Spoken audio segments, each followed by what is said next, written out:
नमस्कार दोस्तों, मेरे प्यारे स्टूडेंट, बायोलॉजी जोन में आपका पुनः एक बार स्वागत है। बच्चों, जैसे कि हमने पिछले अध्याय में अपना चैप्टर नंबर 2 अर्थात पिछला अध्याय हमने चैप्टर नंबर 2 जो है वो ख़त्म किया था, समाप्त किया था, और चैप्टर नंबर 3 जिसका नाम है मानव में जनन, ये हमने शुरुआत किया था। बच्चों, मानव में जनन अर्थात क्या? इस अध्याय में, इस चैप्टर में हम लोग मनुष्यों के प्रजनन के बारे में समझेंगे, जो कि एक लिंगी होते हैं।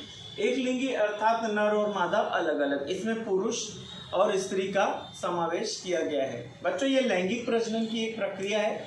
हम इस अध्याय में देखेंगे कि नर प्रजनन अंग की रचना कैसी है और मादा प्रजनन अंग की रचना कैसी है।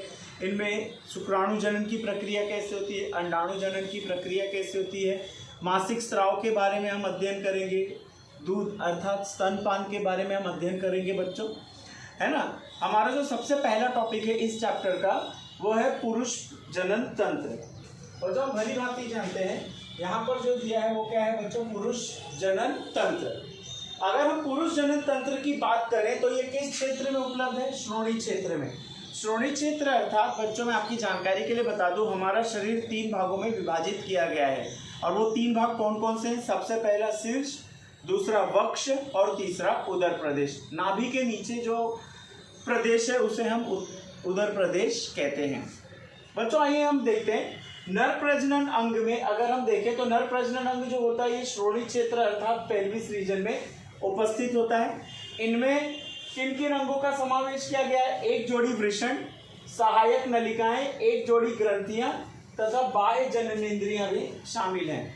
बच्चों, अगर हम देखें तो मनुष्य का जो नर प्रजनन अंग है विशेषता, वो पूरी तरह से नलिकामय है। नलिकामय अर्थात क्या?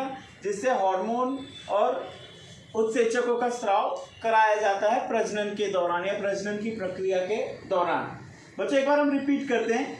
मनुष्य अर्थात नर प्रजनन अंग कहाँ पर उपस्थित है? श्रोणि क्षेत्र में, जिसे हम लोग पेल्विस रीजन कहते हैं। इस रीजन में अर्थात नर प्रजनन अंग में किन किन का समावेश किया गया है? एक जोड़ी वृषण, सहायक नलिकाएं, एक जोड़ी ग्रंथियां तथा बाह्य जननेंद्रियां भी शामिल हैं। बच्चों, हम सबसे पहला टॉपिक ले लेते हैं वृषण। वृषण ये जो हमारे प्रजनन अंग का मुख्य अंग है, जहां पर शुक्राणुओं का निर्माण होता है, जहां पर शुक्राणु जनन की प्रक्रिया होती है ना। यह गोलाकार रचना है ना। ये जो होती है इसे हम पुरुष का लिंग भी कहते हैं बच्चों।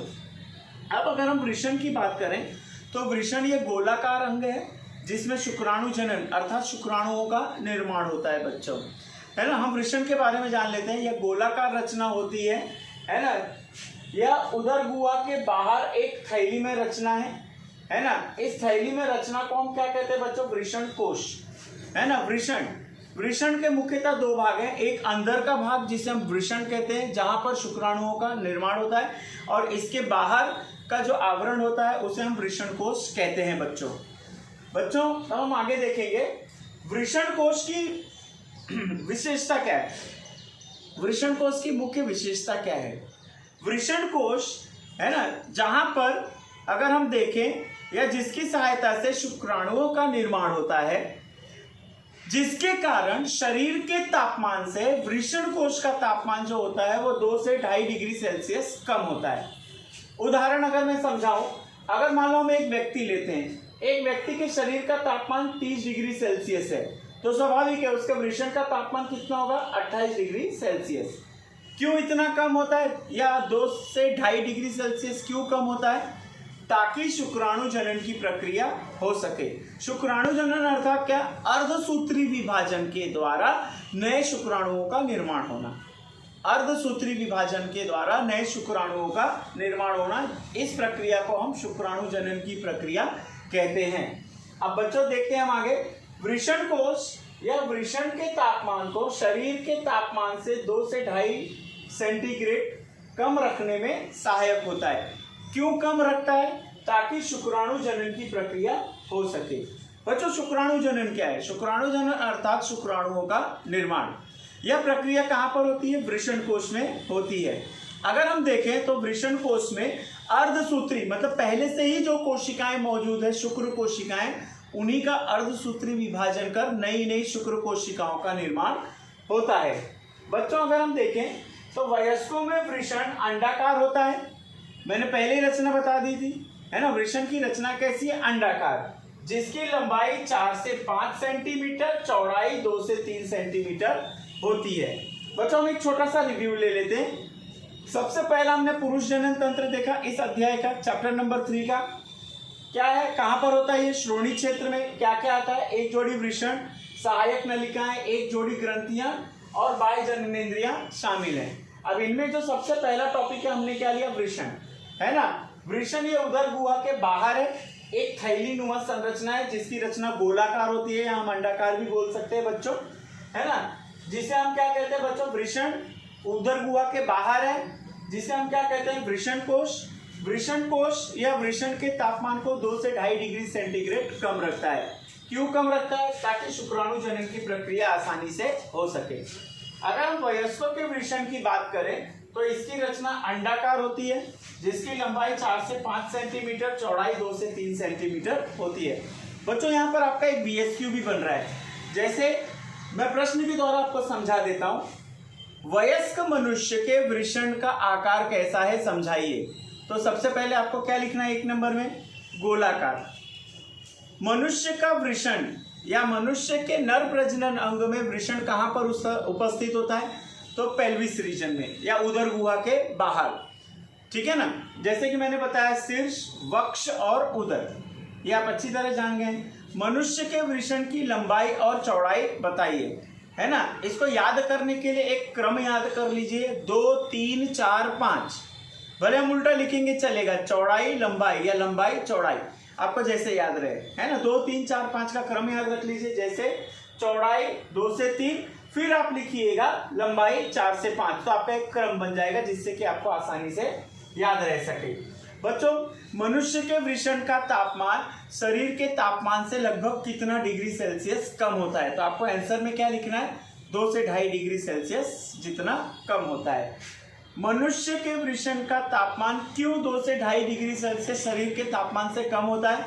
तो इसका एक लाइन का आंसर है शुक्राणु जनन की प्रक्रिया के लिए। शुक्राणु जनन की प्रक्रिया के लिए ये कम होता है। बच्चों अब हम वृषण के अंदर चलते हैं। वृषण के अंदर लगभग 250 कक्ष होते हैं, अर्थात 250 खंड होते हैं, है ना, जिन्हें हम लोग क्या कहते हैं बच्चों? वृषण पालिका। अब इसमें भी प्रश्न बन गया, वृषण पालिका कितनी होती है? तो आपको लिखना है 250। कहां पर होती है? वृषण कोश के अंदर, ये हम अच्छी तरह जानते हैं। अब वृषण पालिका के अंदर शुक्रजनक नलिकाएं होती हैं, है ना। वृषण कोश कितने होते हैं बच्चों? लगभग 250 जितने। उनमें कुल 250 जो है खंड वो नलिका के स्वरूप में है ना। इन नलिकाओं में शुक्राणुओं का निर्माण होता है। अब इसको प्रश्न के द्वारा हम समझ लेते हैं बच्चों। मनुष्य के वृषण में शुक्राणुओं का निर्माण किस भाग में होता है? तो आपको आंसर में क्या लिखना है बच्चों? वृषण पालिका के अंदर। वृषण पालिका कितने खंडों में विभाजित है? 250 खंडों में विभाजित है। वृषण पालिका में किसका निर्माण होता है? शुक्राणुओं का निर्माण होता है। शुक्राणुओं के निर्माण की प्रक्रिया को हम क्या कहते हैं? शुक्राणु जनन। शुक्राणुओं के निर्माण की प्रक्रिया को हम क्या कहते हैं? शुक्राणु जनन। इसका एक और प्रश्न है, शुक्राणु जनन का निर्माण कहां पर होता है? आंसर वृषण पालिका में। वृषण पालिका के कितने खंड हैं? लगभग 200 से 250 खंड जितने होते हैं, ये हमें आंसर लिखना है, ठीक है। अब शुक्रजनक नलिका में 2 प्रकार की कोशिकाएं होती हैं। अब बच्चों यहाँ पर हम शुक्रजनक नलिका जहां पर शुक्राणुओं का निर्माण होता है उनमें 2 प्रकार की कोशिका पाई जाती है, और वो दोनों प्रकार की कोशिकाओं का नाम क्या है? सबसे पहली कोशिका है नरजन्म कोशिका और दूसरी कोशिका है सर्टोली। इसमें भी हम प्रश्न समझ लेते हैं। शुक्रजनक नलिका जहां पर शुक्राणुओं का निर्माण होता है या शुक्राणु जनन की प्रक्रिया होती है, वहां पर कितने प्रकार की कोशिका मौजूद है? तो आपको आंसर लिखना है 2। सबसे पहली कोशिका नरजन्म कोशिका और दूसरी सर्टोली कोशिका।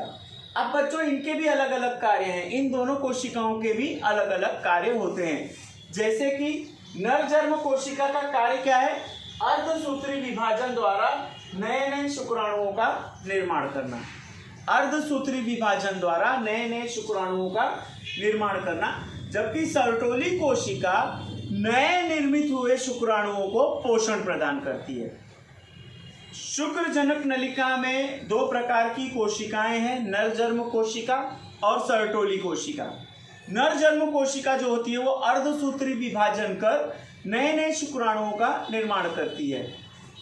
उन नए निर्मित हुए नवनिर्मित शुक्राणुओं को पोषण कौन प्रदान करता है? सर्टोली कोशिका। देख लेते हैं। नरजन्म कोशिका अर्धसूत्री विभाजन द्वारा शुक्राणुओं का निर्माण करती है, जबकि सर्टोली कोशिका शुक्राणुओं को पोषण प्रदान करती है। अब बच्चों इसको हम प्रश्न के द्वारा समझ लेते हैं। मनुष्य के शुक्रजनक नलिकाओं में कुल कितने प्रकार की कोशिकाएं पाई जाती हैं?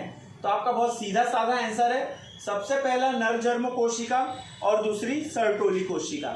नरजन्म कोशिका ये नए नए शुक्राणुओं का निर्माण कैसे करती है? तो इसका भी सिंपल सा आंसर है, अर्धसूत्री विभाजन द्वारा।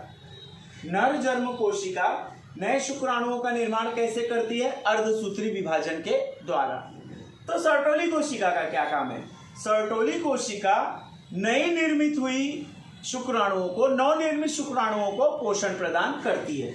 तो ये था बच्चों हमारा टॉपिक, आगे भी है। अब अगर हम देखें तो यहाँ पर शुक्रजनक नलिकाओं के बीच कुछ अवकाश पाया जाता है, गैप, है ना।